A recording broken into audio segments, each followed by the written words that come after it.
Last class में periodic table चल रहा था हम लोगों का। कहाँ तक कर पाए थे हम लोग, ये बताओ। सर एटॉमिक रेडियस खत्म हो गया था। उसमें सारे एक्सेप्शंस डिस्कस कर लिए थे। Yes sir. ठीक है।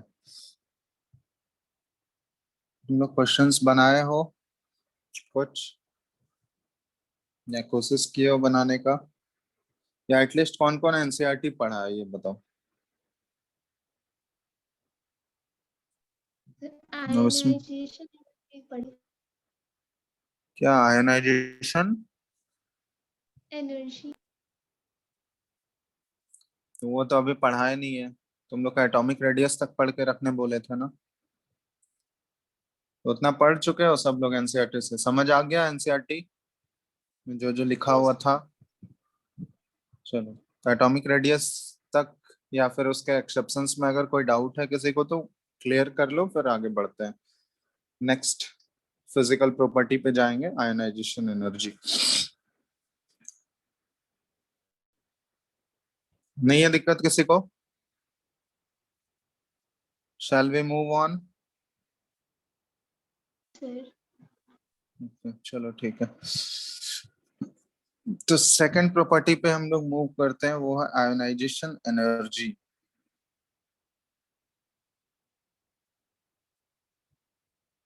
ठीक है। या बहुत जगह देखोगे तुम बुक में आयोनाइजेशन एंथैल्पी भी लिखा रहता है, देखे हो? एनर्जी की जगह तुमको एंथैल्पी दिखेगा। तो एक्चुअली एंथैल्पी एक थर्मोडायनेमिक्स का टर्म है, चैप्टर थर्मोडायनेमिक्स जब पढ़ोगे तो वहां पे आता है।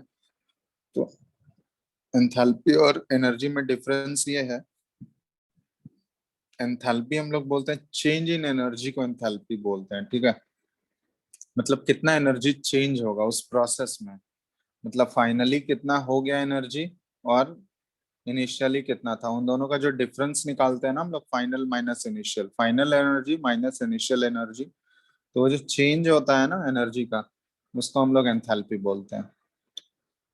ठीक है, तो उससे कंफ्यूज मत होना। तो अब इसको अगर डिफाइन कर रहे हैं आयोनाइजेशन एनर्जी को, तो इसका डेफिनेशन क्या होता है? ठीक है, इट इज डिफाइंड एज, लिखते जाओ साथ साथ, it is defined as the amount of energy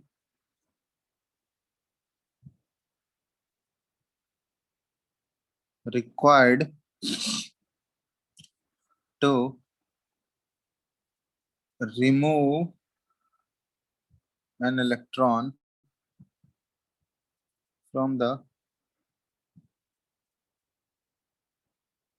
outermost shell of an isolated gaseous atom।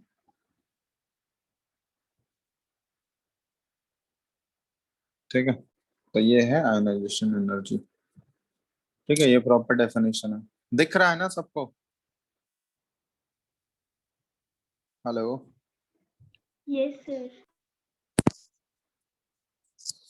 तो इसका डेफिनेशन देखो, एक्चुअली है क्या कि हम लोग किसी भी एटम से आइसोलेट, यहाँ पे एक टर्म यूज किया जा रहा है, आइसोलेटेड गैसियस एटम। ठीक है, ये इंपॉर्टेंट टर्म है। तो कोई भी आइसोलेटेड गैसियस एटम से अगर हम लोग उसके आउटर मोस्ट सेल से एक इलेक्ट्रॉन अगर रिमूव कर रहे हैं, तो उस एक इलेक्ट्रॉन को रिमूव करने में मेरे को जितना भी एनर्जी खर्च करना पड़ेगा, हम उस एनर्जी को बोला जाता है आयोनाइजेशन एनर्जी। ठीक है, अब ये बताना तुम लोग यहाँ पे आइसोलेटेड गैसेस एटम क्यों यूज किया जा रहा है? हम लोग गैसेस एटम में ही क्यों कन्वर्ट करते हैं, ऐसे सॉलिड या लिक्विड में क्यों नहीं रिमूव कर सकते हैं, बताओ तो। सर गैसेस में इलेक्ट्रॉन दूर दूर रहता है। दूर दूर रहता है तो फिर उससे क्या होगा? सर इजीली इलेक्ट्रॉन को रिमूव किया जा सकता है। इजिली का रीजन, इजिली वो रीजन नहीं है। एक्चुअली क्या होता है ना, आइसोलेटेड गैसियस एटम, तो गैसियस फेज का अगर तुम लोग पढ़े होगे कैरेक्टरिस्टिक्स, तो गैसियस फेज में तो ऑलरेडी मॉलिक्यूल्स, इंटरमॉलिक्यूलर डिस्टेंस जो होता है या इंटर एटॉमिक डिस्टेंस की बात करें, तो बहुत ज्यादा हाई होता है। ठीक है, मॉलिक्यूल्स या एटम्स एक दूसरे से बहुत दूर तो रहते ही है, प्लस वहां पे आइसोलेट भी किया गया है। आइसोलेट मतलब वो दूर, जो गैसेस मॉलिक्यूल्स एक दूसरे से दूर थे उसको और भी दूर किया गया, मतलब बिल्कुल वो एक दूसरे के कांटेक्ट में नहीं है, उन दोनों के बीच का जो इंटरेक्शन है वो बिल्कुल जीरो किया गया है। ठीक है, तो इंटरेक्शन जीरो करने का मतलब ये है कि जब हम लोग उसमें एनर्जी दे रहे हैं तो वो एनर्जी जो है सिर्फ और सिर्फ कहाँ पे खर्च हो रहा है, उसके इलेक्ट्रॉन को रिमूव करने में खर्च हो रहा है। वो एनर्जी और कहीं भी दूसरे जगह पे खर्च नहीं होना चाहिए था। समझ में आ रहा है? क्योंकि दूसरे जगह खर्च अगर हो जाएगा तो हम लोग एग्जैक्ट इलेक्ट्रॉन को निकालने में कितना खर्च हो रहा है वो एनर्जी तो फाइंड आउट नहीं कर सकते है ना, क्योंकि जो हम लोग एनर्जी प्रोवाइड किए वो एनर्जी कहीं और भी यूज हो रहा है। बात समझ रहे हो? हेलो? Yes hello? सर। आवाज आ रहा है या नहीं? यस सर, आ रहा है। तो हम इसलिए बोल रहे हैं आइसोलेटेड गैसेस एटम का ये जरूरत क्यों पड़ा, आइसोलेटेड गैसेस एटम का टर्म हम लोग क्यों यूज कर रहे हैं। इसका रीजन यही है कि हम लोग जितना भी एनर्जी प्रोवाइड करेंगे, अगर वो आइसोलेटेड गैसियस एटम होगा, गैसियस एटम इसलिए क्योंकि गैसियस मॉलिक्यूल्स क्या है, एक दूसरे से दूर रहते हैं या एटम्स दूर रहते हैं, तो उनके बीच में इंटरेक्शन ऑलमोस्ट ऐसे भी जीरो होता है। आइसोलेट कर दिए तो और भी वो कम हो गया, है ना।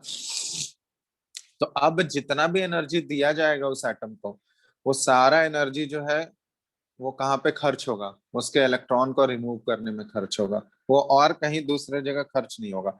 अगर मान लो हम लोग सॉलिड या लिक्विड फेज में अगर ऐसा करते तो फिर क्या होता। हमको पता है कि सॉलिड या लिक्विड फेज में क्या होता है, मॉलिक्यूल्स आपस में क्लोज कांटेक्ट में रहते हैं। ठीक है, सॉलिड में सबसे ज्यादा, फिर लिक्विड में। तो अगर हम लोग वहां पे एनर्जी प्रोवाइड करते हैं तो वहां पे कुछ एनर्जी जो है पहले तो उसको मॉलिक्यूल्स के बीच का अट्रैक्शन फोर्स को तोड़ने में जाता। समझ में आ रहा है? क्योंकि उसका इंटरैक्शन टूटेगा तभी तो उससे इलेक्ट्रॉन बाहर निकलेगा। बॉन्ड अगर टूटेगा ही नहीं तो इलेक्ट्रॉन निकलेगा क्या? बोलो। बात क्लियर है? क्या बोलने का कोशिश कर रहे हैं हम? यस। Yes sir. तो अगर सॉलिड या लिक्विड के इसमें क्या होता है कि हम लोग जितना भी एनर्जी प्रोवाइड करते हैं उसमें से कुछ अमाउंट ऑफ एनर्जी तो उसके इंटरैक्शंस को ब्रेक करने में जा रहा है। उसके बाद जो एनर्जी बच गया वो एनर्जी जो होगा वो इलेक्ट्रॉन रिमूव करने में जाएगा। तो यहाँ पे हम लोग find out exact value find out नहीं कर सकते हैं कि कितना एग्जैक्ट अमाउंट जो है वो इलेक्ट्रॉन को निकालने में खर्च हुआ। ठीक है, तो इसलिए हम लोग आइसोलेटेड गैसेस एटम का टर्म यूज करते हैं, क्योंकि उस आइसोलेटेड गैसेस एटम अगर यूज करोगे तो उसका अदर इंटरैक्शंस जो है दूसरे एटम्स की वजह से जो इंटरैक्शन हो रहा था वो पूरा बिल्कुल जीरो हो गया। तो वो जीरो हो गया तो अब जितना भी एनर्जी हम लोग दे रहे हैं वो सारा एनर्जी जो है सिर्फ और सिर्फ इलेक्ट्रॉन को रिमूव करने में जा रहा है। ठीक है, और इसी एनर्जी को बोला जाता है कि अगर आउटर मोस्ट शेल से एक इलेक्ट्रॉन अगर हम लोग रिमूव कर रहे हैं किसी भी आइसोलेटेड गैसेस एटम से, तो वहां पे जितना भी अमाउंट ऑफ एनर्जी हमारा खर्च हो रहा है उसी एनर्जी को हम लोग क्या बोलते हैं, आयोनाइजेशन एनर्जी। ठीक है, बात समझ में आ गया? डेफिनेशन क्लियर है? यस। यस और नो? Yes sir. प्लीज। चलो, तो अब आयोनाइजेशन एनर्जी जो है ना ये एनर्जी का ही टर्म है। ठीक है, तो इसका जो यूनिट होता है, इसको आयोनाइजेशन एनर्जी को आई ई से डिनोट करते हैं, इसको मेजर किया जाता है, आर मेजर्ड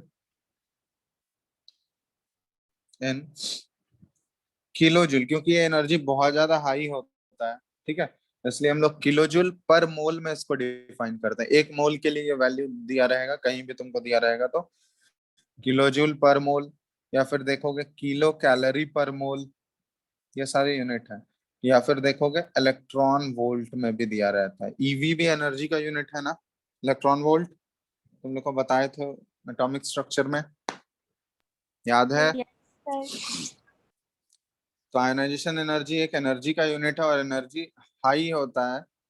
तो हाई होने की वजह से हम लोग किलो जूल में मेजर करते हैं, किलो जूल पर मोल या किलो कैलोरी पर मोल। अदर यूनिट्स ये सारे हैं, इलेक्ट्रॉन वोल्ट हो गया, किलो कैलोरी हो गया। ठीक है, तो ये सारे यूनिट्स हो गए जिसमें आयोनाइजेशन एनर्जी को रिप्रेजेंट किया जाता है।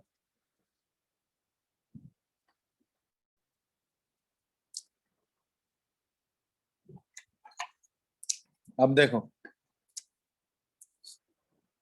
अब अगर इसको हम लोग किसी भी एलिमेंट के लिए अगर रिप्रेजेंट करना चाहें, जैसे कोई भी मेटल, ठीक है, कोई भी मेटल एम है और इसका हमको एटम जो लेना होगा वो गैसियस फेज में लेना होगा, तभी तो आयोनाइजेशन एनर्जी की बात करेंगे, आइसोलेटेड गैसियस एटम, ठीक है। अब इससे एक इलेक्ट्रॉन निकला, तो एक इलेक्ट्रॉन निकालने के बाद क्या बचेगा, एम प्लस गैसियस, और एक इलेक्ट्रॉन इससे बाहर निकल गया।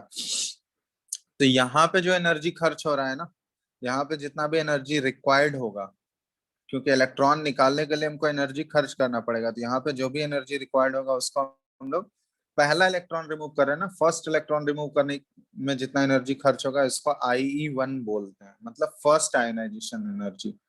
इसी तरह मान लो अब दूसरा इलेक्ट्रॉन अगर हमको रिमूव करना है, तो सेकंड इलेक्ट्रॉन रिमूव कैसे होगा, पहले तो M प्लस बनेगा और उससे अब दूसरा इलेक्ट्रॉन हम लोग रिमूव करेंगे, तो दूसरा इलेक्ट्रॉन भी अगर निकाल लिए तो ये M2 प्लस बन गया और एक और इलेक्ट्रॉन निकल गया यहाँ से।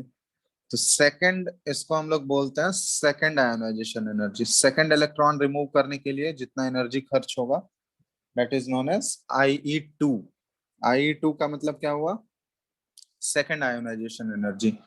इसी तरह थर्ड अगर तुमसे पूछा जाएगा तो M2 प्लस गैसियस, इससे हम लोग तीसरा इलेक्ट्रॉन अगर रिमूव किए तो M3 प्लस बन गया और एक और इलेक्ट्रॉन निकल गया यहाँ से।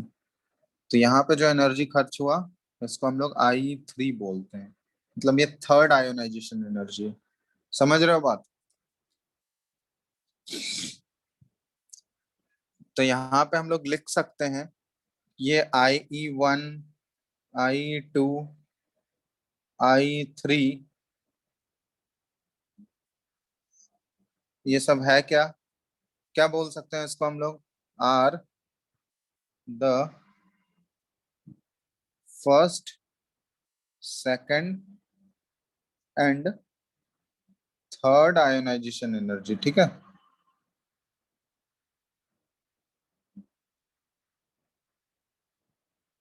Third ionisation energies.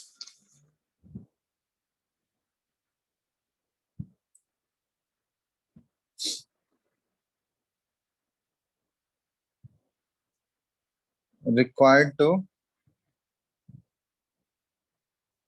remove an electron, लिख रहे हो तुम लोग, from a neutral Yes, sir. atom, monovalent atom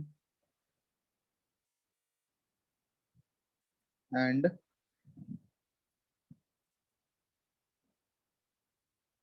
divalent cations respectively,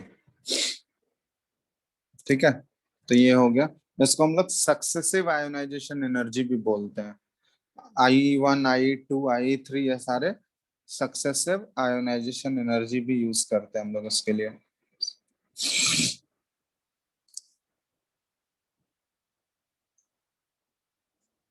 successive ionisation energies, ठीक है। अगर फर्स्ट इलेक्ट्रॉन को अगर हमको रिमूव करना है तो वो तो न्यूट्रल एटम से ही रिमूव होगा, तो न्यूट्रल गैसियस एटम से, तो पहले इलेक्ट्रॉन को रिमूव करने में जितना भी एनर्जी खर्च होगा उसको हम लोग बोलेंगे फर्स्ट आयोनाइजेशन एनर्जी। उसके बाद सेकंड इलेक्ट्रॉन अगर हमको रिमूव करना है, दूसरा वाला, तो दूसरा वाला इलेक्ट्रॉन रिमूव करना है तो वो किससे रिमूव करना होगा हमको, अब तो न्यूट्रल नहीं रहा ना वो, अब तो कैटायन बन चुका है, वो मोनोवेलेंट कैटायन, उसके ऊपर एक प्लस चार्ज आ चुका है। अब दूसरा वाला जो इलेक्ट्रॉन निकलेगा वो उस मोनोवेलेंट कैटायन से निकलेगा, तो मोनोवेलेंट कैटायन M प्लस से एक इलेक्ट्रॉन रिमूव किए तो वो फिर क्या बन गया, M2 प्लस डाइवेलेंट कैटायन बन गया। समझ रहे हो बात। तो वहां पे जितना एनर्जी खर्च होगा उसको हम लोग सेकेंड आयोनाइजेशन एनर्जी बोलते हैं। फिर थर्ड इलेक्ट्रॉन अगर हमको रिमूव करना है तो वो कहाँ से रिमूव होगा, उस डाइवेलेंट कैटायन से रिमूव करना होगा हमको M2 प्लस से। तो M2 प्लस से अगर एक इलेक्ट्रॉन फिर निकाल दिए हम लोग तो वो बन गया M3 प्लस। तो वहां पे जितना भी एनर्जी खर्च हुआ या एनर्जी रिक्वायर्ड हुआ वो एनर्जी को हम लोग बोलते हैं थर्ड आयोनाइजेशन एनर्जी। समझ आ रहा है बात। Yes, sir. Yes, sir. अरे कुछ बोल नहीं रहे हो तुम लोग, क्लियर है ना या डाउट है इसमें? ये इन सभी No, को हम लोग sir. बोलते हैं I1 I2 I3, ये अप टू सो ऑन चलते रहेगा, ठीक है। मतलब जितने भी इलेक्ट्रॉन्स हैं उन सभी के लिए हम लोग बात कर सकते हैं, ठीक है। तो ये जस्ट थियोरेटिकल चीजें हैं, क्योंकि ये एनर्जी इतना ज्यादा हाई होते जाएगा ना, उतना पॉसिबल नहीं है उतना एनर्जी प्रोवाइड कराना। तो जस्ट हम लोग थियोरेटिकली ही बात कर रहे हैं ये सारा चीज। तो I1 I2 I3 ये सारे क्या हैं, सक्सेसिव आयनाइजेशन एनर्जी कहलाएंगे, ठीक है। अब इसमें हम लोग बोल सकते हैं कि जैसे ये बताओ, अब सक्सेसिव आयनाइजेशन, अब इन तीनों में जैसे किसी भी हम लोग पर्टिकुलर मेटल कैटायन के लिए अगर हम लोग कंपेयर करें, जैसे यहाँ पे कोई मेटल है M, उसके हम लोग एटम के लिए कंपैरिजन कर रहे हैं, उसका I1 I2 I3 इन तीनों में अगर हम लोग कंपैरिजन करें तो कौन सा आयनाइजेशन एनर्जी इन तीनों में सबसे ज्यादा होगा, ये बताओ तो किसका वैल्यू सबसे ज्यादा होगा? IE3. IE3 का। क्यों? क्यों I3 का सबसे ज्यादा होगा?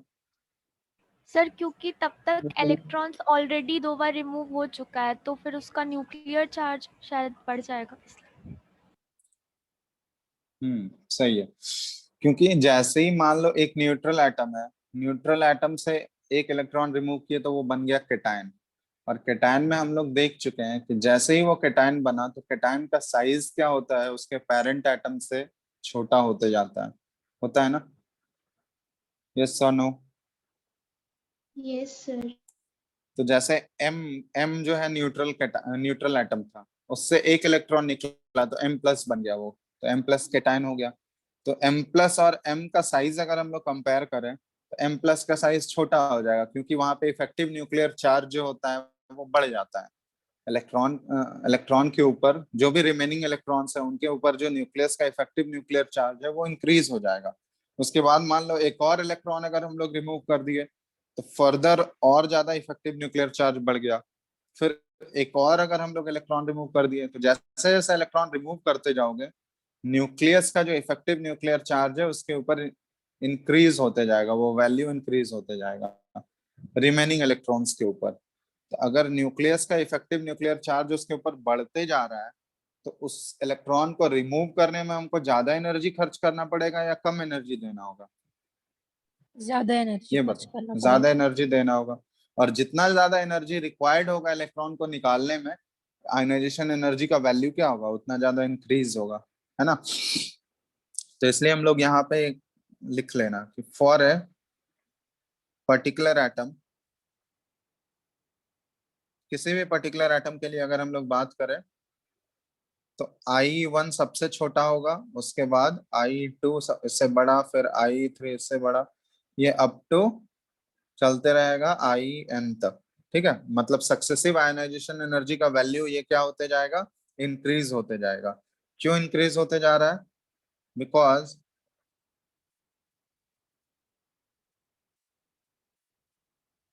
as the number of electrons decreases,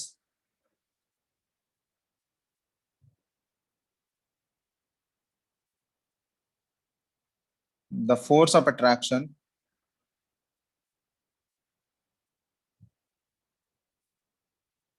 between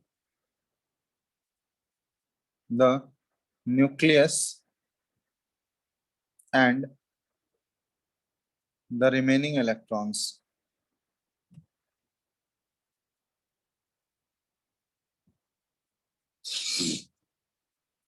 increases considerably, ठीक है। And hence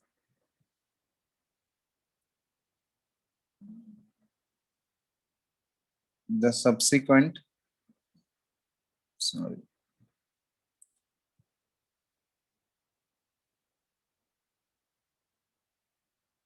value of ionization energy increases, ठीक है। तो ये रीजन होता है कि किसी भी पर्टिकुलर एटम के केस में अगर हम लोग बात करें तो उसका सक्सेसिव आयोनाइजेशन एनर्जी का वैल्यू वो क्या होते जाएगा, इंक्रीज होते जाएगा।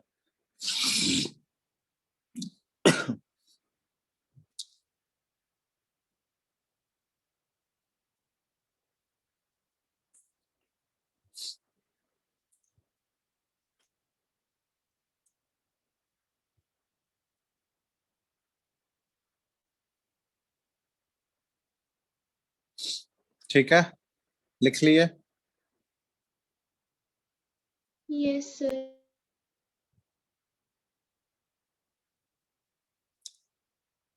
यहां तक सबको समझ आ गया बात? लिख चुके हो? Yes sir. चलो, ये चीज अगर समझ आ गया तो फिर हम लोग आगे बढ़ते हैं। ये सारा डेफिनेशन वाला पार्ट था, ठीक है। अब इसमें हम लोग देखते हैं नेक्स्ट कौन कौन से फैक्टर्स होते हैं जो कि आयनाइजेशन एनर्जी को इम्पैक्ट करते हैं या इफेक्ट करते हैं, ठीक है। फैक्टर्स अफेक्टिंग आयनाइजेशन एनर्जी, ठीक है। लिख लो, फैक्टर्स अफेक्टिंग, हेडिंग डाल लो तुम लोग, आयनाइजेशन एनर्जी।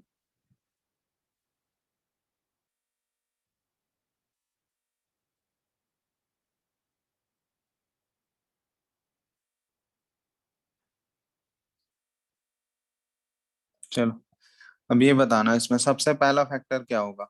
फर्स्ट फैक्टर जो होता है ये होता है साइज ऑफ द एटम, ठीक है। अब ये तुम लोग खुद ही बताओ, साइज ऑफ द एटम ये डायरेक्टली प्रोपोर्शनल होगा आयनाइजेशन एनर्जी की या inversely proportional? Inversely. Inversely proportional, ठीक है। क्योंकि जितना ज्यादा छोटा जितना बड़ा साइज होगा, पहले हम लोग बात करते हैं, साइज जितना बड़ा होगा तो फोर्स ऑफ अट्रैक्शन न्यूक्लियस का आउटर मोस्ट इलेक्ट्रॉन पे क्या होगा, उतना कम होगा। और अगर फोर्स ऑफ अट्रैक्शन कम हो गया तो उस इलेक्ट्रॉन को रिमूव करने में मेरे को कम एनर्जी खर्च करना पड़ेगा ना, तो आयनाइजेशन एनर्जी क्या हो जाएगा, लो। तो साइज अगर बड़ा है तो आयनाइजेशन एनर्जी कम हो गया, लेकिन साइज जितना छोटा होते जाएगा न्यूक्लियस का फोर्स ऑफ अट्रैक्शन जो है बाहर वाले इलेक्ट्रॉन पे वो बढ़ते जाएगा। और जितना ज्यादा वो अट्रैक्शन फोर्स इंक्रीज होगा उस बाहर वाले इलेक्ट्रॉन को रिमूव करने में मेरे को उतना ही ज्यादा अमाउंट ऑफ एनर्जी खर्च करना पड़ेगा। इसका मतलब क्या हुआ कि साइज जितना छोटा हुआ आयनाइजेशन एनर्जी का वैल्यू उतना बड़ा हो जाएगा, उतना ज्यादा होगा। तो हम लोग बोल सकते हैं कि साइज ऑफ द एटम जो है या एटॉमिक साइज जो है that is inversely proportional to ionisation energy. ये बात सबको समझ आ गया? बोलो। Yes sir. साइज जितना बड़ा, देखो ये अपवर्ड एरो मतलब इंक्रीजेस है, साइज बढ़ेगा तो आयनाइजेशन एनर्जी क्या होगा, ये डिक्रीज करेगा, घटेगा। और साइज जितना डिक्रीज करेगा आयनाइजेशन एनर्जी उतना इंक्रीज करेगा, ठीक है। तो first factor which affects ionization energy is size of the atom.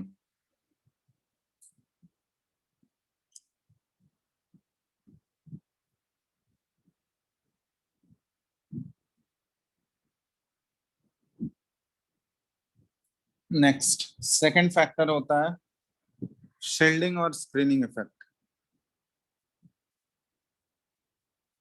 Shielding और स्क्रीनिंग इफेक्ट, इसमें बताओ डायरेक्टली और इनवर्सली।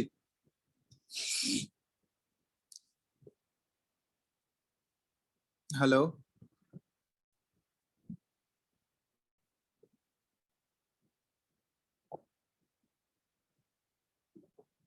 हेलो, आ रहा है सर आवाज। Yes sir. बताओ। आ रहा सर है तो फिर इनवर्सली। शील्डिंग और स्क्रीनिंग इफेक्ट ये तुम लोग को बता चुके हैं। इनवर्सली ये बताना, जहां जहां पे तुम लोग एटॉमिक साइज डिस्कस किए थे वहां पे भी बताया था ना, शील्डिंग इफेक्ट एटॉमिक साइज से कैसे रिलेटेड होता है, डायरेक्टली या इनवर्सली? एटॉमिक साइज के साथ क्या सर रिलेशन होता है? डायरेक्टली। डायरेक्टली। डायरेक्टली। तो अगर एटॉमिक साइज से डायरेक्टली प्रोपोर्शनल है और एटॉमिक साइज जो है वो आयनाइजेशन एनर्जी का इनवर्सली प्रोपोर्शनल है, तो शील्डिंग इफेक्ट भी क्या हो जाएगा, इनवर्सली प्रोपोर्शनल ही तो हो जाएगा, इनवर्सली प्रोपोर्शनल। है ना। क्योंकि देखो ऐसे भी समझ भी सकते हो तुम लोग ना, शील्डिंग अगर पुअर है, ठीक है, शील्डिंग पुअर होने का मतलब क्या हुआ कि न्यूक्लियस का अट्रैक्शन बाहर वाले इलेक्ट्रॉन पे क्या हो जाएगा, ज्यादा इंक्रीज होगा। यस और नो? Yes sir. तो अगर न्यूक्लियस का फोर्स ऑफ अट्रैक्शन बाहर वाले इलेक्ट्रॉन पे ज्यादा है तो आयनाइजेशन एनर्जी भी क्या होगा, ज्यादा होगा ना। तो हम लोग बात कर रहे थे शील्डिंग अगर पुअर है, शील्डिंग कम है तो आयनाइजेशन एनर्जी ज्यादा हो गया, और शील्डिंग अगर ज्यादा होगा, अच्छा इफेक्टिव शील्डिंग होगा, तो आयनाइजेशन एनर्जी का वैल्यू क्या हो जाएगा, वो कम हो जाएगा। तो हम लोग ऐसे भी लिख सकते हैं यहाँ पे कि शील्डिंग अगर पुअर है, शील्डिंग पुअर मतलब तो आयनाइजेशन एनर्जी क्या हो जाएगा, वो इंक्रीज हो जाएगा, ज्यादा होगा, है ना। और शील्डिंग अगर इफेक्टिव होगा तो ये बताओ, इफेक्टिव शील्डिंग में आयनाइजेशन एनर्जी क्या हो जाएगा, कम हो जाएगा। कम हो जाएगा। तो ये होता है। तो second factor which affects ionisation energy होता है शील्डिंग पावर। शील्डिंग इफेक्ट या स्क्रीनिंग इफेक्ट के टर्म में हम लोग बात कर रहे हैं। तीसरा जो होगा, थर्ड, ये होता है पेनिट्रेशन इफेक्ट। तो ये पेनिट्रेशन इफेक्ट एक्चुअली जो है ना ऑर्बिटल से रिलेटेड है। ऑर्बिटल से रिलेट करके हम लोग बोलते हैं। तो यहाँ पे लिखना कि आयनाइजेशन एनर्जी जो होता है ना, वो उस पर भी डिपेंड करता है कि इलेक्ट्रॉन जो है आउटर मोस्ट सेल में कौन से ऑर्बिटल में प्रेजेंट है। ठीक है, ionisation energy also depends on the type of electron which is removed. ठीक है, कि आइदर वो एस इलेक्ट्रॉन है, पी इलेक्ट्रॉन है, डी है या एफ इलेक्ट्रॉन है।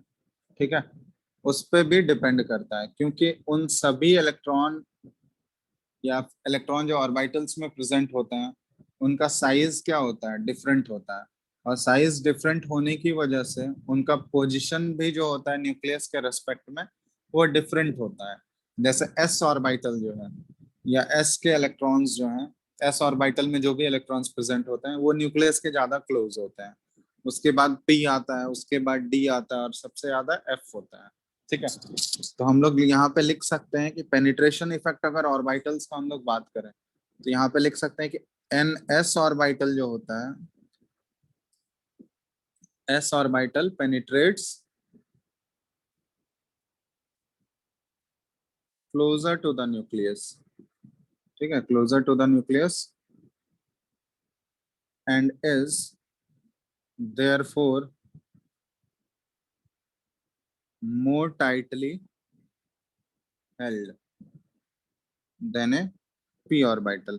अगर हम लोग p इलेक्ट्रॉन से कंपेयर करें तो s के इलेक्ट्रॉन पे जो न्यूक्लियस का चार्ज होगा ना, न्यूक्लियर चार्ज जो होगा वो ज्यादा होगा। जैसे मान लो कोई भी दो एटम है, ठीक है, एक एटम का जो आउटर मोस्ट इलेक्ट्रॉन प्रेजेंट है वो s ऑर्बिटल में, और दूसरे एटम का जो आउटर मोस्ट इलेक्ट्रॉन प्रेजेंट है वो p ऑर्बिटल में। तो बताओ किससे इलेक्ट्रॉन निकालना ज्यादा डिफिकल्ट होगा, s वाले से या p से? Sir S. s वाले से, क्योंकि यहाँ पे s इलेक्ट्रॉन जो होता है ना, s ऑर्बिटल में जो इलेक्ट्रॉन प्रेजेंट होगा, सेम शेल की बात कर रहे हैं, शेल दोनों का सेम है, मतलब सेकंड शेल का ही बात कर रहे हैं हम लोग। ठीक है, तो सेकंड, क्योंकि शेल नंबर अगर चेंज होगा तो फिर बहुत सारे फैक्टर्स आ जाएंगे। हम लोग सेम शेल की ये बात कर रहे हैं, penetration effect for same shell. तो जैसे मान लो आउटर मोस्ट सेल, दोनों एटम का सेकंड सेल ही था आउटर मोस्ट, और पहले वाले एटम में सेकंड सेल के एस सब सेल में इलेक्ट्रॉन प्रेजेंट था, और दूसरे वाले में जो आउटर मोस्ट इलेक्ट्रॉन प्रेजेंट है वो 2 के पी में प्रेजेंट है। तो ऑब्वियसली जो एस के ऑर्बिटल्स होते हैं ना वो ज्यादा क्लोज होते हैं न्यूक्लियस से। ठीक है, तो एस के इलेक्ट्रॉन्स के ऊपर जो न्यूक्लियस का फोर्स ऑफ अट्रैक्शन लग रहा होगा वो ज्यादा होगा, इसलिए एस वाले इलेक्ट्रॉन को रिमूव करने में हमको ज्यादा एनर्जी खर्च करना पड़ेगा as compared to P electron. ठीक है, इसलिए जो एस इलेक्ट्रॉन को रिमूव करने में जो आयनाइजेशन एनर्जी रिक्वायर्ड होगा वो ज्यादा होगा। तो हम लोग बोल सकते हैं कि अगर पेनिट्रेशन इफेक्ट की बात करें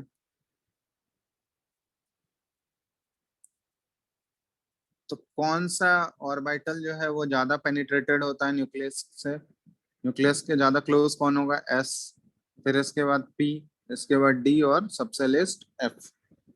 ठीक है, तो ये पेनिट्रेशन इफेक्ट ऑफ ऑर्बिटल्स का ऑर्डर है। ठीक है, अब इसके बेसिस पे हम लोग बोल सकते हैं कि अगर वो ऑर्बिटल न्यूक्लियस से उसका क्लोजनेस बहुत ज्यादा है, न्यूक्लियस के अंदर वो ज्यादा पेनिट्रेटेड है, ठीक है, तो इसका मतलब उसका आयनाइजेशन एनर्जी भी क्या होगा, उतना ज्यादा होगा ना, आयनाइजेशन एनर्जी उतना ज्यादा इंक्रीज हो जाएगा। तो ये पेनिट्रेशन इफेक्ट क्या हो गया, directly proportional to ionisation energy और इनवर्सली प्रोपोर्शनल, ये बताओ। Directly proportional. डायरेक्टली प्रोपोर्शनल, ठीक है।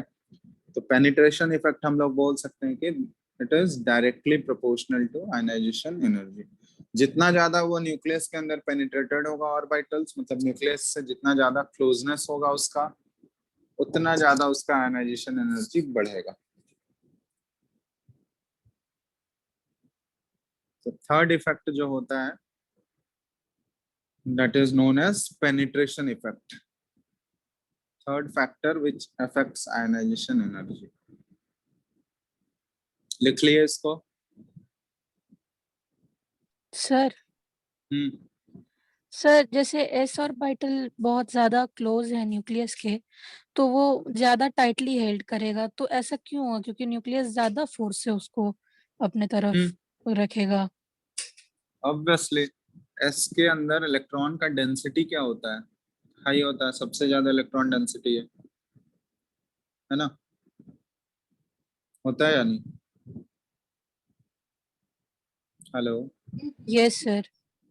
जितना ज्यादा इलेक्ट्रॉन डेंसिटी हाई होगा उतना ज्यादा तो न्यूक्लियस का फोर्स लगेगा उसके ऊपर, क्योंकि इलेक्ट्रॉन डेंसिटी हाई होने का मतलब क्या हुआ कि वहां पर नेगेटिव चार्ज ज्यादा है, मतलब नेगेटिव चार्ज ज्यादा डेंस है ना। और जितना ज्यादा नेगेटिव चार्ज का डेंसिटी होते जाएगा तो उसके ऊपर फोर्स ऑफ अट्रैक्शन जो न्यूक्लियस का लग रहा है वो भी तो इंक्रीज होगा या नहीं होगा, बताओ। यस सर होगा। एज कंपेयर टू अगर पी में बात करें हम लोग, तो पी में क्या होगा, इलेक्ट्रॉन डेंसिटी कम हो जाता है, तो इलेक्ट्रॉन डेंसिटी जैसे ही कम होगा तो न्यूक्लियस का फोर्स ऑफ अट्रैक्शन उसके ऊपर क्या होगा, वो भी तो कम होगा। तो ऑब्वियसली यहाँ पे हम लोग बोल रहे हैं कि जितना ज्यादा इलेक्ट्रॉन डेंसिटी हाई होगा उस ऑर्बिटल का, न्यूक्लियस का फोर्स ऑफ अट्रैक्शन उसके ऊपर उतना ही ज्यादा होगा। तो एस ऑर्बिटल में क्या होता है, एस के जो इलेक्ट्रॉन्स प्रेजेंट होते हैं, या एस ऑर्बिटल का शेप ही ऐसा है कि उसके अंदर जो इलेक्ट्रॉन डेंसिटी होता है वो बहुत ज्यादा हाई होता है इलेक्ट्रॉन्स का। ठीक है, तो अगर इलेक्ट्रॉन डेंसिटी हाई है तो न्यूक्लियस का फोर्स ऑफ अट्रैक्शन उसके ऊपर क्या होगा, वो ज्यादा लग रहा होगा एज कंपेयर टू पी। और जितना ज्यादा फोर्स ऑफ अट्रैक्शन उस पर लगेगा तो न्यूक्लियस से उसका क्लोजनेस क्या होता जाएगा, वो इंक्रीज होगा ना। Yes sir no? यस अगर क्लोजनेस बढ़ेगा तो उस इलेक्ट्रॉन को रिमूव करने में हमको एनर्जी क्या करना पड़ेगा, ज्यादा एनर्जी प्रोवाइड करना होगा, तभी तो वो इलेक्ट्रॉन रिमूव हो पाएगा। जितना ज्यादा फोर्स ऑफ अट्रैक्शन उतना ही ज्यादा एनर्जी हमको खर्च करना पड़ेगा उसको रिमूव करने में। तो बात समझ में आ गया? तो इसी को बोलते हैं हम लोग पेनिट्रेशन इफेक्ट। ठीक है, यस चलो, तो थर्ड फैक्टर था हमारा पेनिट्रेशन इफेक्ट। फोर्थ है, दिख रहा है ना स्क्रीन तुम लोगों को? नहीं दिखेगा तो बोलना। आवाज आ रहा है सबको? यस सर चलो, नेक्स्ट यस होता है sir. Electronic configuration.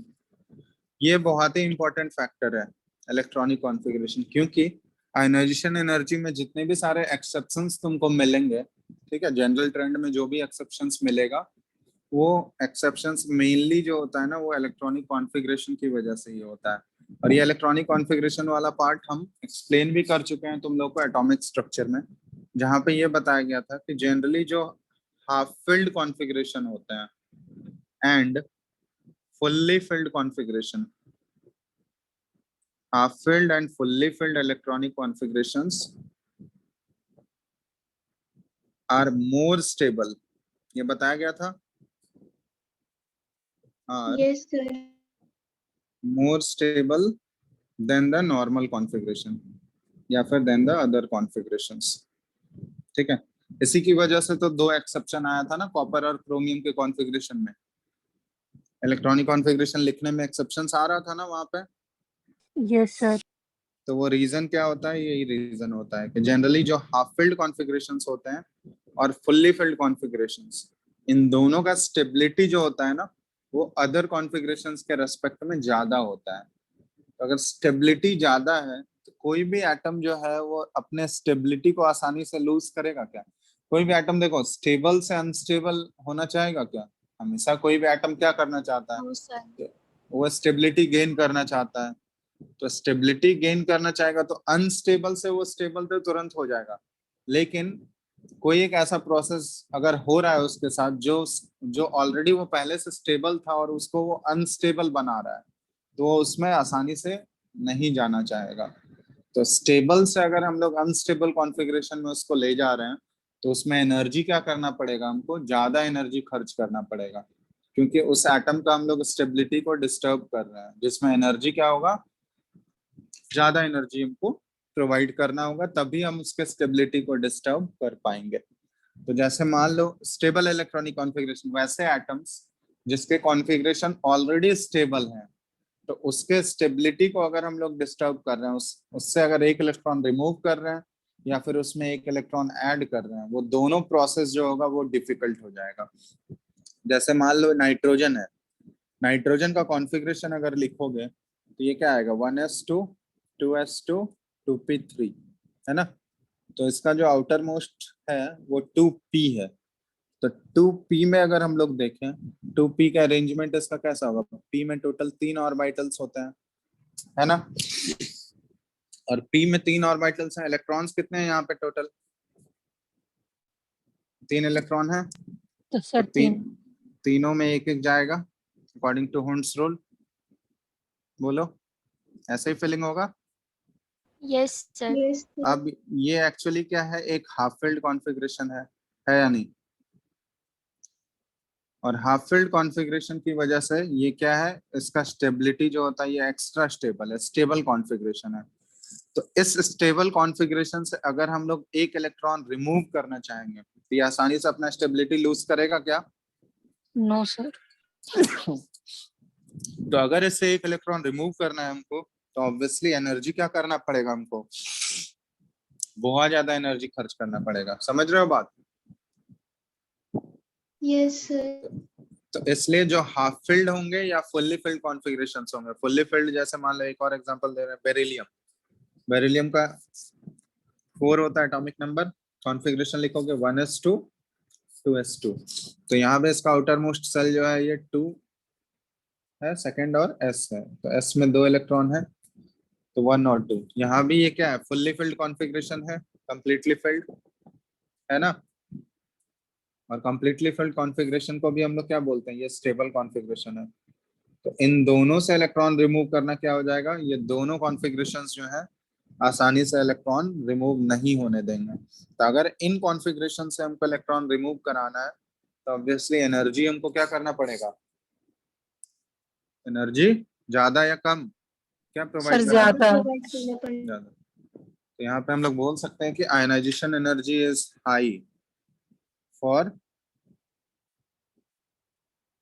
The atoms having stable electronic configuration. ठीक है, तो ये चीज ध्यान रखना। इलेक्ट्रॉनिक कॉन्फ़िगरेशन भी एक बहुत बड़ा इंपॉर्टेंट फैक्टर होता है जो कि आयनाइजेशन एनर्जी के वैल्यू को अफेक्ट करता है। ठीक है,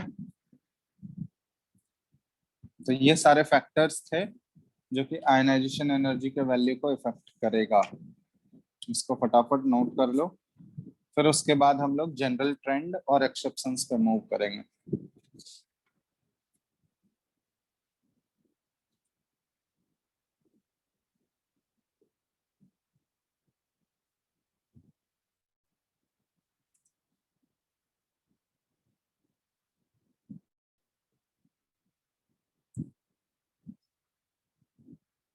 यहाँ तक कोई दिक्कत है किसी को? कोई भी फैक्टर समझने में अगर डाउट आया हो तो बताओ।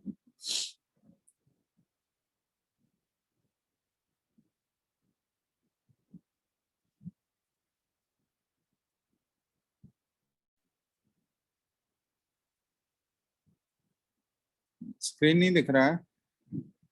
No sir. कब से? सर अभी जस्ट सर। अभी ठीक है? Yes sir. लिख चुके हो तुम लोग सारा? Yes sir. बताओ यहाँ तक किसी को भी कोई डाउट है समझने में, कोई भी फैक्टर में अगर कोई प्रॉब्लम है तो बोलो।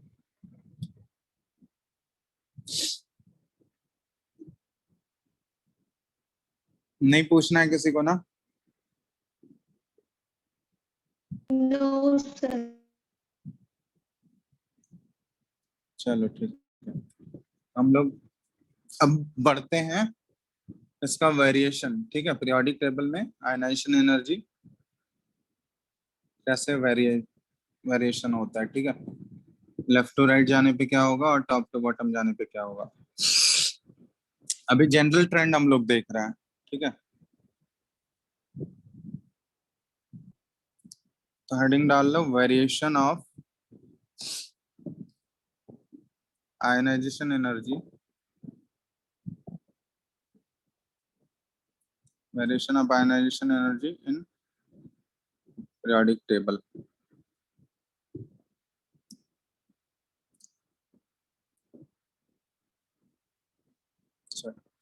इसमें सबसे पहले है on moving from left to right, left to right along a period।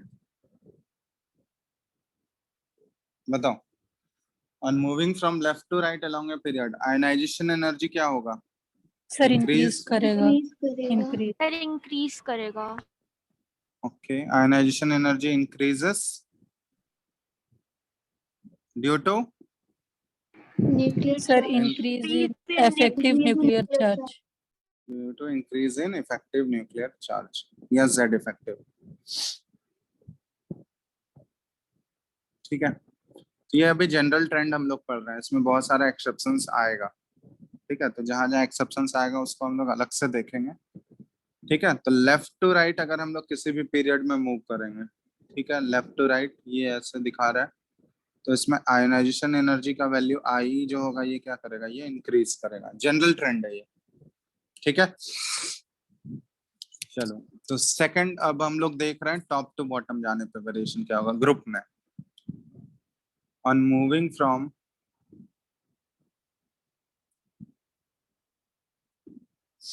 Top to bottom in a group, बोलो ionization energy sir decrease. Decrease करेगा।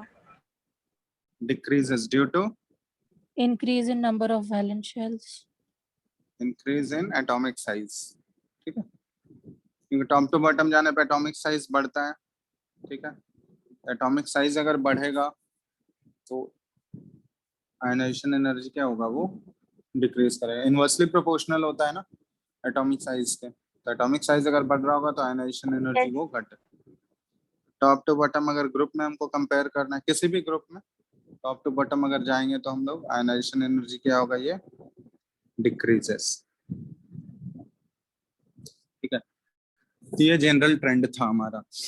ठीक है, अब एक्सेप्शंस वाला पार्ट हम लोग को देखना है, एक्सेप्शंस कहाँ कहाँ आता है। तो सबसे पहले देखो एक्सेप्शंस इन जनरल ट्रेंड। ठीक है, लिख लो, क्योंकि क्वेश्चन जो है वो जनरल ट्रेंड से तो पूछा नहीं जाएगा।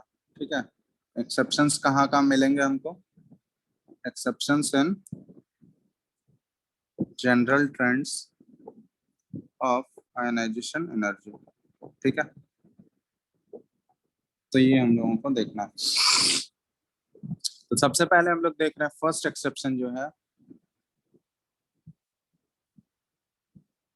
पीरियड में एक्सेप्शन कहाँ कहाँ मिलता है। तो exceptions in period are found due to stability of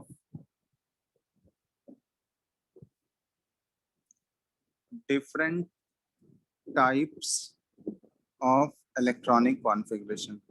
ठीक है, तो पीरियड में जो भी एक्सेप्शन हमको मिलेगा, पीरियड में एक्सेप्शन का रीजन क्या होता है, वो जो फोर्थ फैक्टर तुम लोग को बताए थे इलेक्ट्रॉनिक कॉन्फ़िगरेशन, वो बहुत ही इंपॉर्टेंट रोल प्ले करता है। तो पीरियड में जहां भी तुमको एक्सेप्शन दिख रहा होगा, जिस जिस एलिमेंट में एक्सेप्शन दिख रहा होगा, तो मेनली जो एक्सेप्शन आएगा पीरियड में वो स्टेबल इलेक्ट्रॉनिक कॉन्फ़िगरेशन की वजह से ही आएंगे। ठीक है, तो different types of electronic configuration, जैसे मान लो हम लोग फॉर एग्जांपल पीरियड 2 की बात करें, हम लोग सेकंड पीरियड में एलिमेंट्स कौन कौन से होंगे बताओ। सबसे पहला एलिमेंट लिथियम, पीरियड 2 के एलिमेंट्स तुम lithium, beryllium, beryllium, boron, carbon, nitrogen. Nitrogen, oxygen, fluorine, neon. ठीक है, जनरल ट्रेंड के अकॉर्डिंग आयनाइजेशन एनर्जी क्या होना चाहिए था, लेफ्ट टू राइट जाने पे क्या होना चाहिए था, increase, sir increase. Left to right should increase होना। ठीक है, शुड इंक्रीज, लेकिन ये इंक्रीज तो हो रहा है, लेकिन कुछ कुछ जगह पे हमको एक्सेप्शन मिल रहा है। एक्सेप्शन क्या क्या मिल रहा है देखो, लिथियम बेरिलियम का देखो, बेरिलियम का आयनाइजेशन एनर्जी तो लिथियम से ज्यादा है, लेकिन बेरिलियम और बोरोन में जब देख रहे हैं तो बोरोन का ज्यादा होना चाहिए था, बट यहाँ पे बेरिलियम का ज्यादा होता है। फिर बोरोन और कार्बन में कार्बन का बढ़ा, कार्बन और नाइट्रोजन में तो नाइट्रोजन का इंक्रीज हुआ, लेकिन नाइट्रोजन और ऑक्सीजन में जब कंपेयर करें तो ऑक्सीजन का ज्यादा होना चाहिए था, बट नाइट्रोजन का ज्यादा है। उसके बाद यहाँ फ्लोरीन और नियॉन, तो दो जगह एक्सेप्शन हमको मिल रहा है। कहाँ का एक्सेप्शन मिला, एक बेरिलियम और बोरोन में, और दूसरा नाइट्रोजन और ऑक्सीजन में। इसको एक्सप्लेन कर सकते हो क्यों ये दोनों जगह पर। कॉन्फ़िगरेशन के कारण सर, एक में फुल्ली फिल्ड है और एक में पार्शियली फिल्ड है, इसीलिए। ठीक है, तो पीरियड में जो भी एक्सेप्शन मिलेगा ना, वो स्टेबल इलेक्ट्रॉनिक कॉन्फ़िगरेशन की वजह से। देखो बेरिलियम का जब कॉन्फ़िगरेशन लिखोगे तो 1s2 2s2 है, ठीक है, और बोरोन का जब कॉन्फ़िगरेशन लिखोगे तो ये 1s2 2s2 2p1 है। तो यहाँ जो इलेक्ट्रॉन रिमूव होगा ये s ऑर्बिटल से हो रहा है, यहाँ पे जो इलेक्ट्रॉन रिमूव हो रहा है वो p ऑर्बिटल से हो रहा है। तो इसको पेनिट्रेशन इफेक्ट से भी बता सकते हैं कि कौन सा इलेक्ट्रॉन को रिमूव करना डिफिकल्ट होगा, बताओ, s वाला या p वाला। सर एस वाला। s वाला, तो इसलिए यहाँ पे ionisation energy of beryllium is greater than that of boron. समझ आ गया बात, कर लोगे ना एक्सप्लेन। सर इलेक्ट्रॉनिक कॉन्फ़िगरेशन से कर सकते हैं ना। हाँ उससे भी कर सकते हो, ये फुल्ली फिल्ड है और ये वाला जो कॉन्फ़िगरेशन है ये ना तो फुल्ली फिल्ड है ना ही हाफ फिल्ड है, तो ऑब्वियसली ये फुल्ली फिल्ड वाला कॉन्फ़िगरेशन क्या होता है, ये ज्यादा स्टेबल है।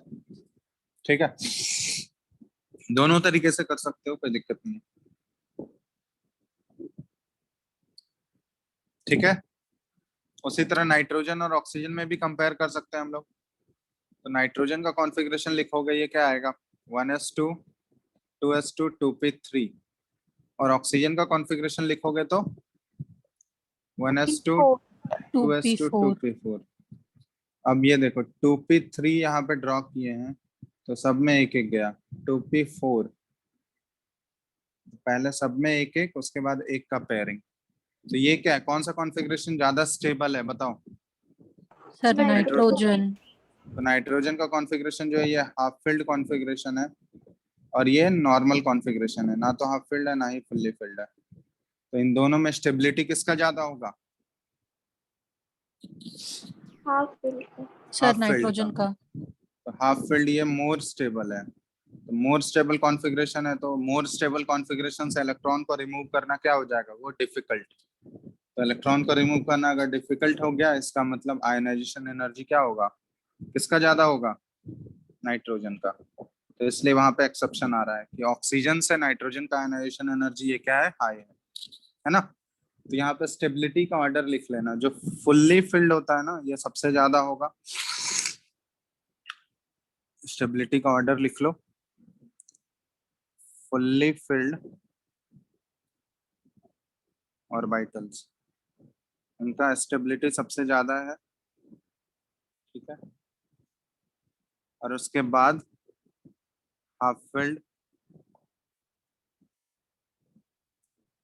और सबसे कम किसका है? Partially field. ठीक है, मतलब अगर तुमको फुल्ली फिल्ड और हाफ फिल्ड में कंपेयर करना हो तो इन दोनों में किसका ज्यादा होता है? फुल्ली फिल्ड का। ऐसा तो जनरली हम लोग बोल देते हैं फुल्ली फिल्ड और हाफ फिल्ड का ज्यादा स्टेबल, मोर स्टेबल होता है, लेकिन उन दोनों में अगर कहीं तुमको कंपेयर करने का जरूरत पड़ जाए तो उसमें क्या बोलोगे, कौन ज्यादा स्टेबल है? Fully filled. Sir fully fully. Field.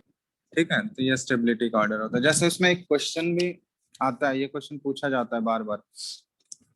ये क्वेश्चन ये है, लिख लियो यहाँ तक तुम लोग, सर एक सेकेंड सर। जल्दी लिखो।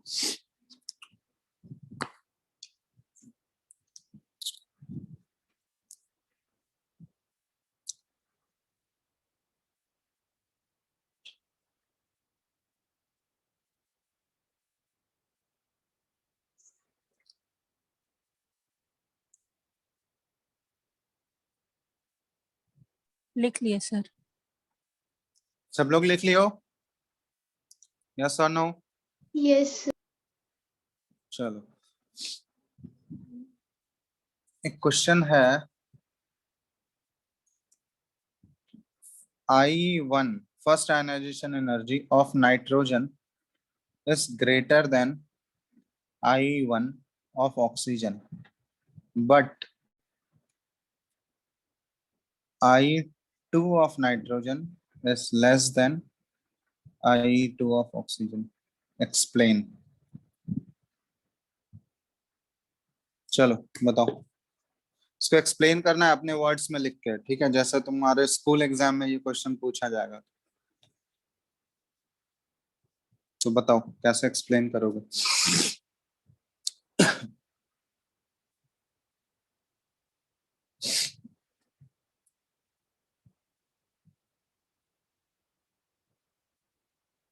सर हम्म सर IE2 में ऑक्सीजन का 2:2p3 हो जाएगा जो हाफ फील्ड है। वही नाइट्रोजन में 2:2p2 हो जाएगा जो neither half field nor fulfilled है। इसीलिए आयोनाइजेशन एनर्जी 2 में ऑक्सीजन का ज्यादा होगा नाइट्रोजन से। तो अपने वर्ड्स में लिख लो कॉपी में।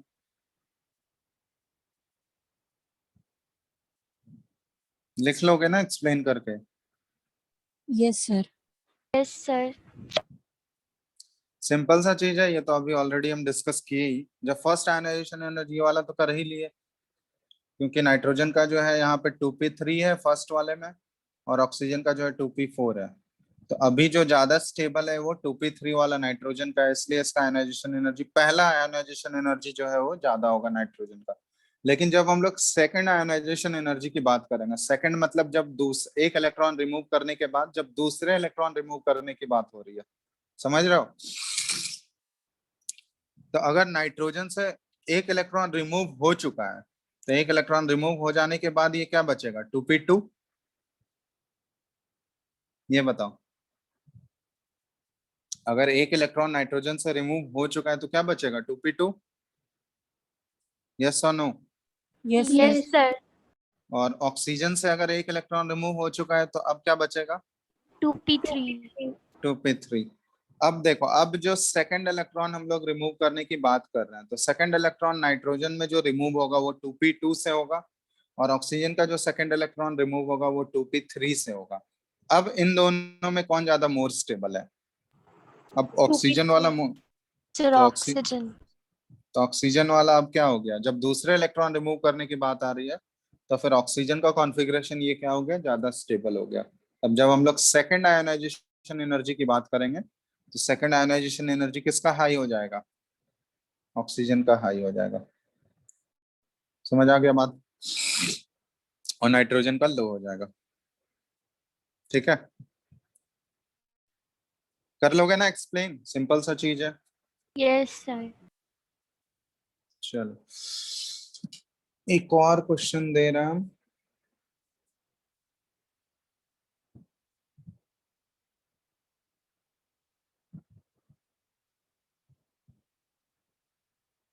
compare the ionization energy of Na plus and Ne. चलो, sodium Na plus, sodium ion and neon, इन दोनों के आयनाइजेशन एनर्जी को कंपेयर करना है, किसका ज्यादा होगा।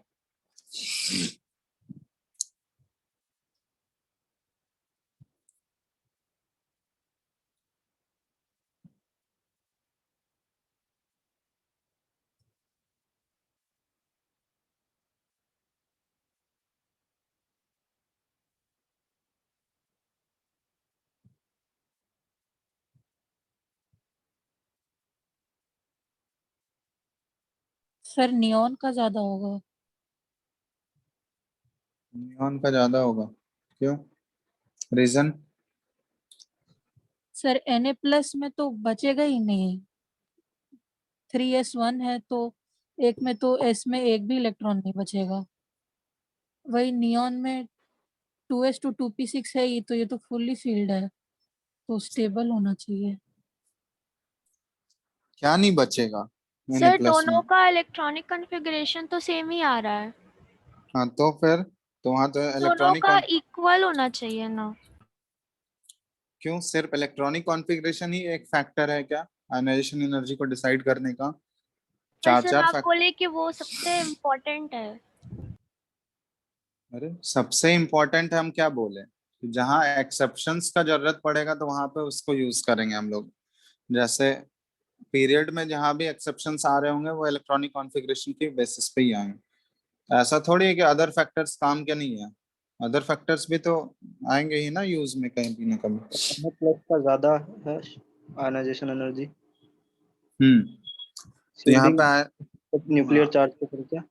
हाँ आयनाइजेशन एनर्जी जो होगा ना Na प्लस का ज्यादा होगा, because of increase in effective nuclear charge. ठीक है, क्योंकि देखो Na प्लस जो है ना वो एक्चुअली क्या है, केटायन है, और नियॉन का एटम जो है वो न्यूट्रल एटम है Ne। ठीक है, दोनों का कॉन्फ़िगरेशन तो सेम है। Na प्लस का कॉन्फ़िगरेशन लिखोगे ये क्या आएगा, 1s2 2s2 2p6, और Ne ये भी कॉन्फ़िगरेशन क्या है, 1s2 2s2 2p6। तो दोनों का अगर इलेक्ट्रॉन रिमूव करना है तो दोनों में फुल्ली फिल्ड कॉन्फ़िगरेशन से ही रिमूव होगा, 2p6 से ही रिमूव होगा, है ना। लेकिन फर्क ये है, यहाँ पे हम लोग इलेक्ट्रॉनिक कॉन्फ़िगरेशन से तो डिसाइड नहीं कर पाएंगे क्योंकि दोनों का इलेक्ट्रॉनिक कॉन्फ़िगरेशन सिमिलर है। लेकिन Na प्लस में क्या होगा, वो एक कैटायन है, तो कैटायन है तो वो कैटायन ऑलरेडी पहले से तो प्रेजेंट नहीं होगा, वो कैटायन बना होगा ना। तो कैटायन बना कैसे होगा, तो Na जो है एक इलेक्ट्रॉन लूज किया होगा तो फिर वो कैटायन बना होगा। तो जैसे ही वो कैटायन बन गया, Na प्लस बना, तो Na प्लस बनने से उसका इफेक्टिव न्यूक्लियर चार्ज क्या हो गया, इंक्रीज या डिक्रीज, ये बताओ। इंक्रीज। इंक्रीज। तो, इंक्रीज। तो इफेक्टिव न्यूक्लियर चार्ज अगर इंक्रीज हो गया तो उसका आयनाइजेशन एनर्जी क्या हो जाएगा, इंक्रीज होगा। इंक्रीज होगा। तो इसलिए यहाँ पे Na प्लस का जो होता है ना, इफेक्टिव न्यूक्लियर चार्ज ज्यादा होने की वजह से वो क्या होता है, इसका आयनाइजेशन एनर्जी नियॉन से ज्यादा होगा। ठीक है, ड्यू टू इंक्रीज इन, ऐसे लिख सकते हैं हम लोग, Z effective, due to increase in Z effective of, यहाँ पे लिख लो Na प्लस यार, इसका आयनाइजेशन एनर्जी का वैल्यू क्या हो जाता है, इंक्रीज कर जाता है, आयनाइजेशन एनर्जी इंक्रीजेस। ठीक है। तो अगर जैसे मान लो ये एक्चुअली क्या है ना, आइसो इलेक्ट्रॉनिक स्पीसीज है, आइसो इलेक्ट्रॉनिक, ये सुने हो iso electronic species, yes sir. वैसे स्पीसीज जिनमें नंबर ऑफ इलेक्ट्रॉन्स क्या हो, इक्वल हो, उनको हम लोग आइसो इलेक्ट्रॉनिक स्पीसीज बोलते हैं। ठीक है, तो आइसो इलेक्ट्रॉनिक स्पीसीज में हम लोग क्या करते हैं ना, उसमें अगर डिसाइड करना होगा, जैसे Na प्लस और Ne दोनों के पास नंबर ऑफ इलेक्ट्रॉन्स कितना है, 10 10 है, 10 10 इलेक्ट्रॉन्स, है ना। तो आइसो इलेक्ट्रॉनिक स्पीसीज में अगर हमको डिसाइड करना हो, अगर इनका साइज भी कंपेयर करना हो हमको ना, तो आइसो इलेक्ट्रॉनिक स्पीसीज के केस में साइज हम लोग कैसे कंपेयर करते हैं, जैसे जैसे वो केटायन बनेगा, मतलब उसके ऊपर जितना ज्यादा चार्ज होगा उसका जेड इफेक्टिव क्या होता है ना, उतना ज्यादा इंक्रीज होता है। और जेड इफेक्टिव जितना ज्यादा इंक्रीज होगा तो उसका आयनाइजेशन एनर्जी भी बढ़ेगा और साइज क्या होगा, उतना छोटा हो जाएगा। ठीक है, तो ऐसा हम लोग कंपेयर कर रहे हैं। तो यहाँ पे हम देखेंगे कि Na के ऊपर क्या है, एक प्लस चार्ज है, तो जैसे ही एक प्लस चार्ज आ गया तो उसके ऊपर इफेक्टिव न्यूक्लियर चार्ज का वैल्यू क्या हो गया, वो इंक्रीज कर गया। और इफेक्टिव न्यूक्लियर चार्ज इंक्रीज करने की वजह से उसका आयनाइजेशन एनर्जी क्या हो जाएगा, वो भी इंक्रीज कर जाएगा। और इन दोनों में अगर एटॉमिक साइज कंपेयर करना हो हमको तो कैसे करेंगे बताओ तो, ये बताओ। सर वो भी जेड से ही लेंगे। हाँ, जेड इफेक्टिव के बेसिस पे ही कंपेयर करेंगे, तो एटॉमिक साइज किसका ज्यादा होगा, Na प्लस का या Ne का? सर एनी का। Ne का, ठीक है। समझ आ गया बात? Yes yes sir. सर।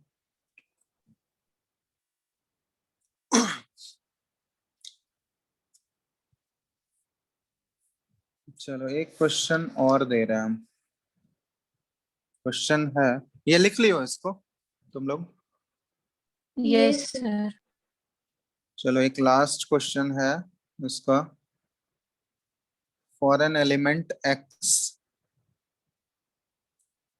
ठीक है, फटाफट लिखते जाओ साथ में ही। Successive ionization energy are listed as. ठीक है, कोई भी एलिमेंट एक्स है उसके लिए सक्सेसिव आयनाइजेशन एनर्जी दिया गया है, I1 805 किलो जूल पर मोल, I2 ये 1514 किलो जूल पर मोल, I3 2518 किलो जूल पर मोल, I4 11,251 किलो जूल पर mole and I5 14,298 kilo joule पर मोल। ये सारा डेटा दिया गया तुमको और क्वेश्चन है, इसमें फाइंड आउट करना है हमको। Find out the number of valence electrons in element x. चलो डेटा दिया हुआ है, नंबर ऑफ वैलेंस इलेक्ट्रॉन्स निकालना है, एक्स में कितने होंगे।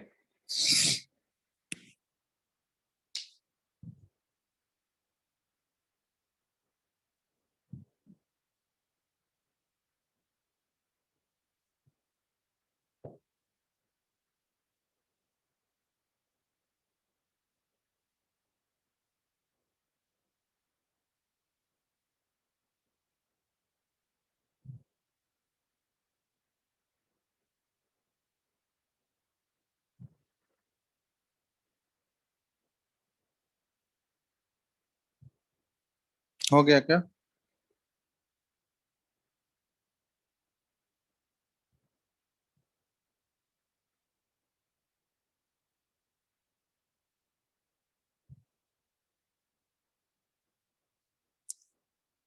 कौन सा फॉर्मूला लगाओगे?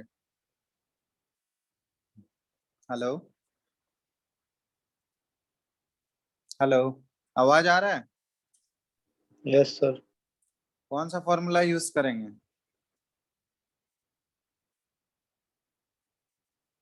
बोलो,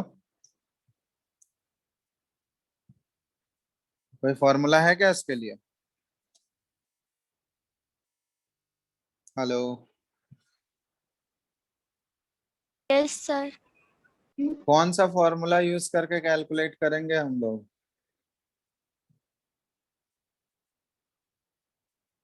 कुछ समझ आ रहा है क्वेश्चन देख के क्या बोला जा रहा है?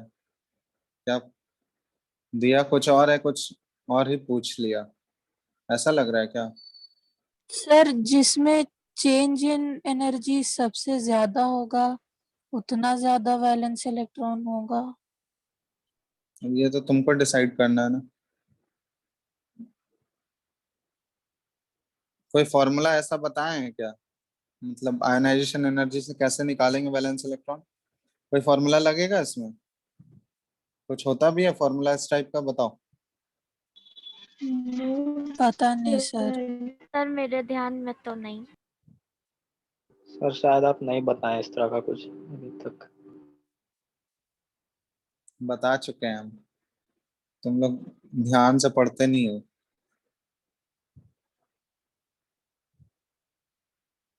आज ही तो बताएं फॉर्मूला, बताए हैं? यस और नो? सर कोई फॉर्मूला तो नहीं बताया है। फॉर्मूला लगेगा ही नहीं तो फॉर्मूला कैसे बताएंगे? ये तो जस्ट एक बार अगर ध्यान से वैल्यूज देख लोगे तो आंसर दे दोगे तुरंत। जो 5 वैल्यूज दिए गए हैं वो क्या है, किसी भी एक सिंगल एलिमेंट के लिए दिया गया है। और ऑलरेडी हम डिस्कस कर चुके हैं। क्या डिस्कस किए हैं?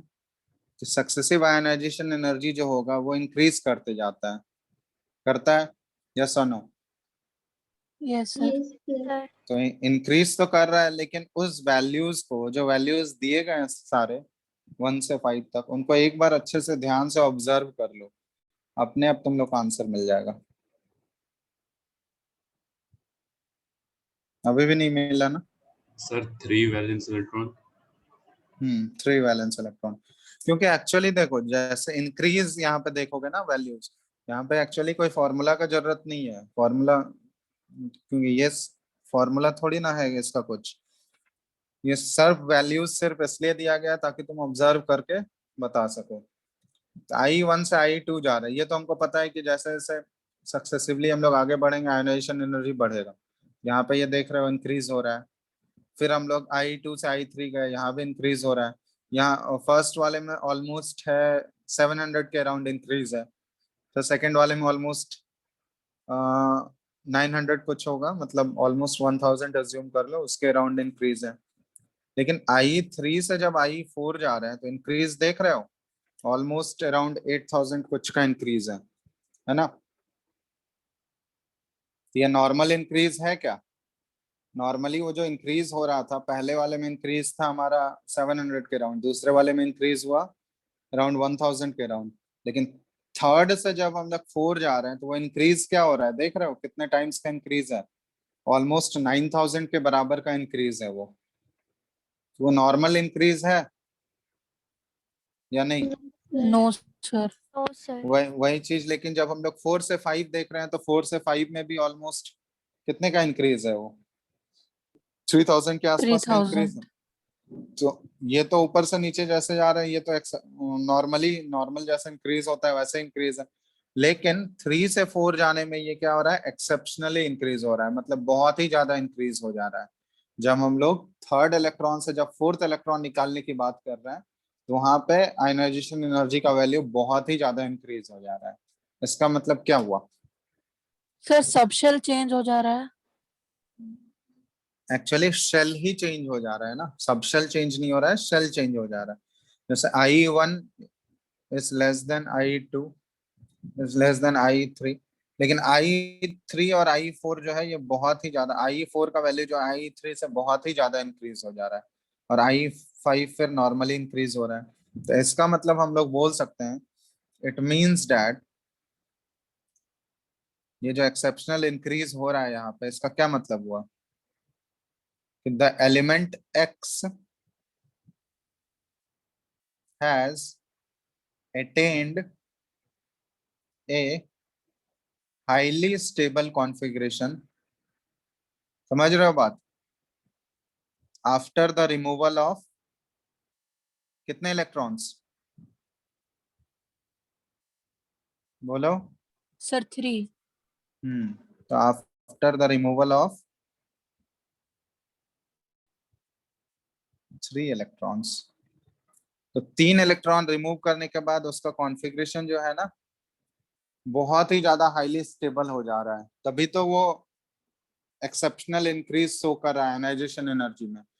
तो अगर 3 इलेक्ट्रॉन रिमूव करने के बाद अगर बहुत ही ज्यादा हाईली स्टेबल कॉन्फ़िगरेशन हो जा रहा है, इसका मतलब क्या हुआ कि आउटर मोस्ट सेल में जो उसका इलेक्ट्रॉन्स प्रेजेंट होगा वो कितना इलेक्ट्रॉन होगा?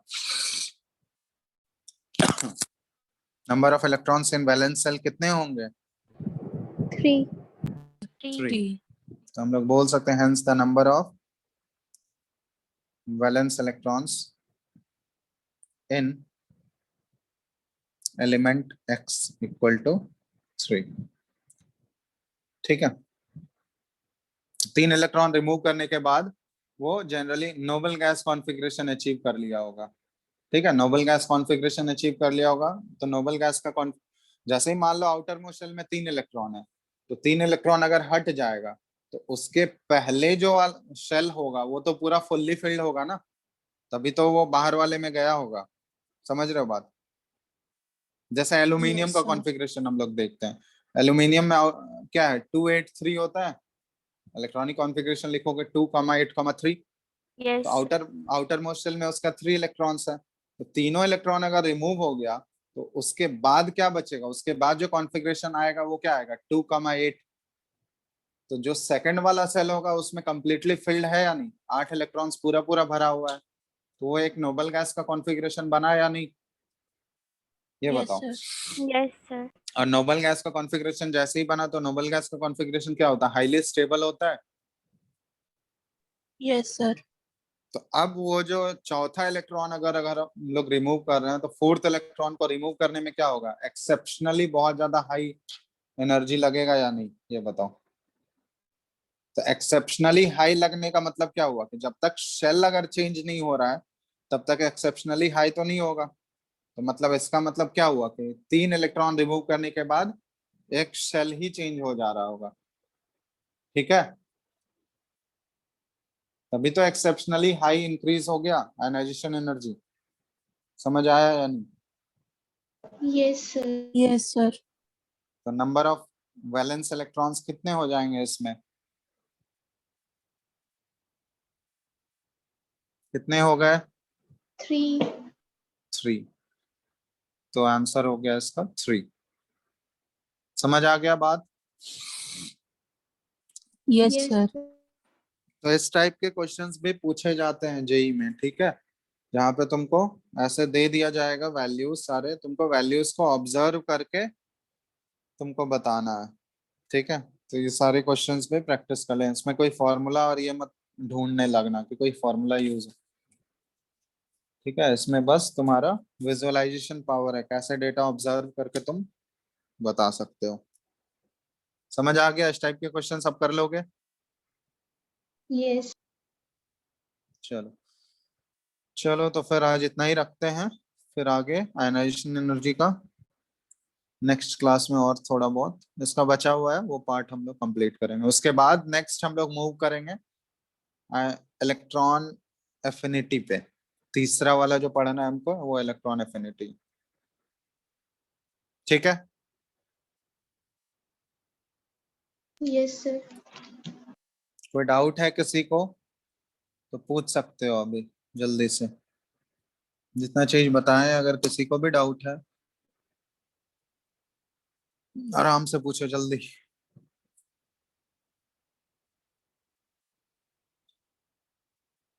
पूछना है अंशुल? नहीं सर। ओके, किसी को भी पूछना है?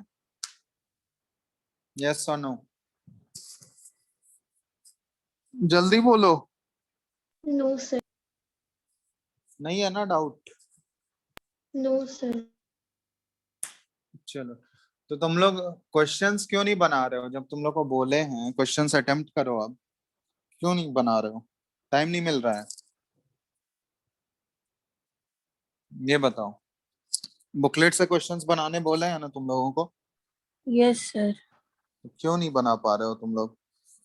सर बुकलेट मिला है क्या? ये हम बताएंगे मिला है या नहीं, ये बताओ। सर सर नहीं मिला है। सर मिल गया था हमको। ऑनलाइन तुम लोग को, अच्छा सॉरी, पीडीएफ फॉर्म में तो होगा ही ना बुकलेट। पीडीएफ भी नहीं है तुम लोगों के पास? सर वो हाँ तो सर मिल वो जाएगा। है, हार्ड कॉपी नहीं है। हार्ड कॉपी अब होम डिलीवरी करवा दें? तो जब तक खुलेगा नहीं तब तक तो नहीं पॉसिबल है ना। तब तक जो चीज अवेलेबल है उसी से काम चलाओ। हाँ, सॉफ्ट कॉपी तो सबके पास है पीडीएफ फॉर्म में, यस सर। तो बस उसी से बनाओ फिर। क्या उससे मजा नहीं आता बनाने में?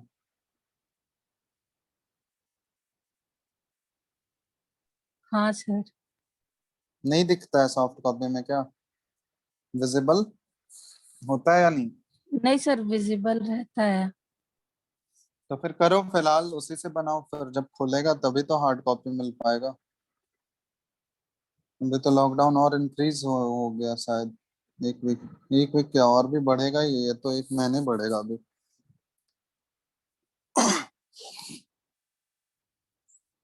ठीक है, तो उसी से बनाओ तुम लोग, hard copy sorry soft copy से। पीडीएफ पीडीएफ तो है ना सबके पास, या वो भी नहीं मिला है? हेलो? सर है सर। क्या, कौन? पीडीएफ है या नहीं? सर ढूंढना पड़ेगा। सर वो तो सर लिंक है, उसी में सारा मॉड्यूल रहता है। हाँ ठीक है, तो वो लिंक एक बार कोई ग्रुप में शेयर कर देना, वो लोग सब डाउनलोड कर लेंगे, ठीक है? तुम लोग आपस में शेयर करके ले लेना, ठीक है? जिसको भी चाहिए वो दे देना, जिसके पास होगा वो सेंड कर देना दूसरे को, या ग्रुप में ही तुम लोग बुकलेट का पीडीएफ भेज दो, सब कोई ले लेगा वहां से, ठीक है? Yes sir. चलो, तो तुम लोग आयनाइजेशन एनर्जी तक के क्वेश्चंस बुकलेट से बनाना स्टार्ट करो, ठीक है? फिलहाल मेडिकल का बुकलेट तुम लोग बनाओ, ठीक है? 11th के बुकलेट में जाओगे, उसमें मेडिकल सेक्शन का बुकलेट दिखेगा, पीरियोडिक टेबल का, वो डाउनलोड करके वो बनाओ, ठीक है? आयनाइजेशन एनर्जी तक अटेम्प्ट ले सकते हो अब। समझ आ गया? Yes sir. Yes sir. तो जो भी डाउट होगा उससे जितना भी बनेगा बनाओ, डाउट होगा तो वो अगले क्लास में हम डिस्कस कर लेंगे, ठीक है? अगले क्लास में कुछ क्वेश्चंस भी कराएंगे हम, ठीक है? तो इतना पढ़ के रखना तुम लोग, आगे नेक्स्ट क्लास में करते हैं। तुम लोग का स्कूल का क्लासेस तो चल रहा है ना? हाँ सर।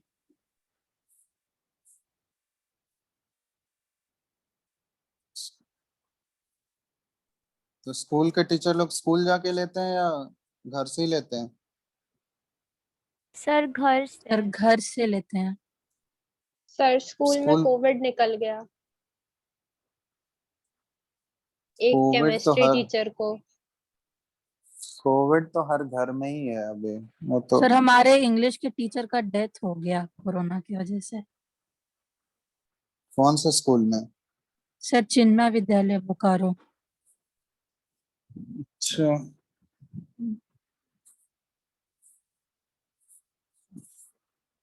कुछ नहीं बोला जा सकता, अभी सिचुएशन इतना खराब है।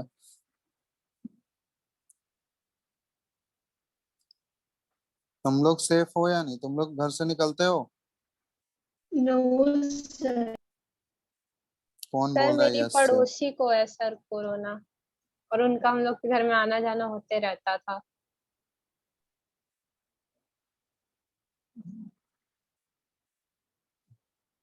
टेस्ट कराओ तुम लोग जाके सारे। नहीं सर।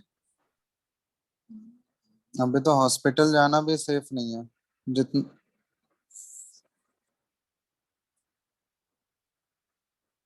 चलो ठीक है, घर पे ही रहो अभी फिलहाल, 1-2 महीने तो बहुत ही मुश्किल है, बहुत टफ है अभी जैसा सिचुएशन है। चलो घर पे ही पढ़ो तुम लोग, ठीक है? तो ये बना के रखना इतना, ठीक है? नेक्स्ट क्लास में हम डिस्कस करेंगे। Thank you sir. चलो ठीक है, थैंक यू।